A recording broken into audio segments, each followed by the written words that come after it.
எல்லோருக்கும் தாடி பாலாஜியின் பணிவான வணக்கம். நேற்று ஒரு செய்தி கேள்விப்பட்டது வந்து எனக்கு மனசே சரியில்லை.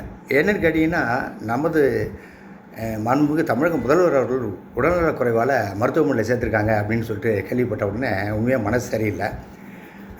கூடிய விரைவில் அவர் குணமாகி வீட்டுக்கு வந்துடுவார். என்னுடைய ப்ரேயர்ஸ் எப்பயுமே இருக்கும்.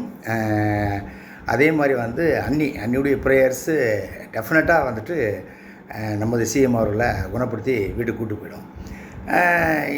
என்ன ஒரு ரீசன் கேட்டிங்கன்னா, சமீபத்தில் என்னதான் நம்ம வந்துட்டு மருத்துவமனையில் இருந்தாலும், நமக்கு ட்ரிப்ஸ் ஏறினாலும், மருத்துவர் நம்மளை பார்த்துக்கிட்டாலும், டேப்லெட்ஸ் எடுத்துக்கிட்டாலும், அதை விட அதிகமான ஒரு ரெக்கவரி ஆகி இன்றைக்கி சிஎம் வரணும்னா அதுக்கு ஒரு வழி இருக்குது.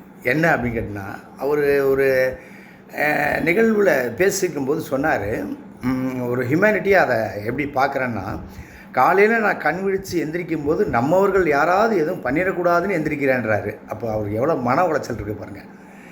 இதில் கட்சி நிர்வாகிகள், பொறுப்பில் இருக்கிறவங்க எல்லாருமே நீங்கள் செய்யும் செயல்கள், நீங்கள் பேசும் வார்த்தைகள் இதெல்லாம் உங்களை பாதிக்குதோ இல்லையோ, எண்ட் ஆஃப் த டே தலைவரை போய் பாதிக்கும், நம்ம சிஎம்மை போய் பாதிக்கும். அதுக்காக தான் அவர் அந்த வார்த்தையை சொல்கிறார். தயவு செய்து இனிமேல் நீங்கள் பேசும் பேச்சிலோ இல்லை செயல்களிலோ கொஞ்சம் பார்த்து நடந்துங்க.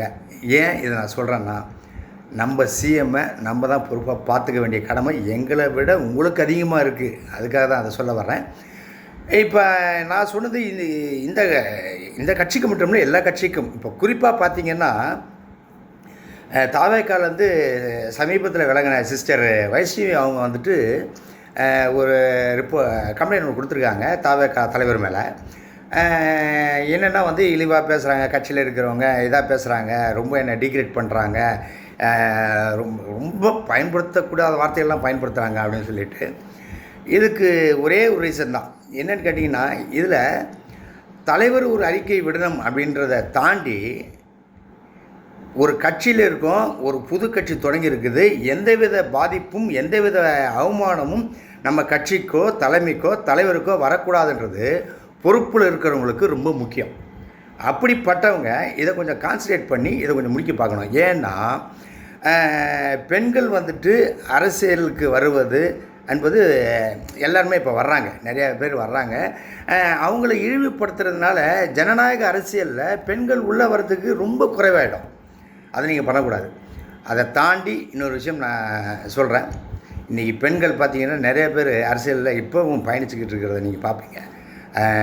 ஏற்கனவே இருந்தவங்க, இப்போ பயணிச்சுருக்கிறவங்க, குறிப்பாக சொல்லணும்னா அஞ்சலி அம்மாள், அதுக்கப்புறம் வந்து மம்தா பானர்ஜி மேம், அதுக்கப்புறம் கனிமொழி மேம், ஜெயலலிதா மேம், இந்த மாதிரி நிறைய அந்த மாயாவதி மேம், இவங்களாம் இன்னும் பயணிச்சுட்டே இருக்காங்க. நீங்கள் இது பண்ணுறதுனால பெண்களுடைய இது வந்து அரசியலில் ரொம்ப குறைஞ்சிரும். அது நல்லதுக்கும் இல்லைன்னு நினைக்கிறேன் நான். சம உரிமைன்னும் போது அவங்களுக்கும் அந்த உரிமை இருக்குது, பேசுகிறாங்க. அதனால் மறுபடியும் கடைசியாக நான் சொல்லிக்கிறது, ஒரு கட்சியில் இருக்கோம், ஒரு பொறுப்பில் இருக்கோம் அப்படின்னால், இல்லை வந்துட்டு நம்ம வந்துட்டு ஒரு தொண்டனாக இருக்கோம் அப்படின்னா கூட கட்சிக்கும் தலைமைக்கும் தலைவருக்கும் என்றைக்குமே தலைவலியாக நம்ம இருந்துவிடக்கூடாது. இதுதான் என்னுடைய கடைசி பாயிண்ட்டு. மறுபடியும் சிஎம் அவர்கள் விரைவில் குணமாய் வரணும்னு என்னுடைய வேண்டுதல்.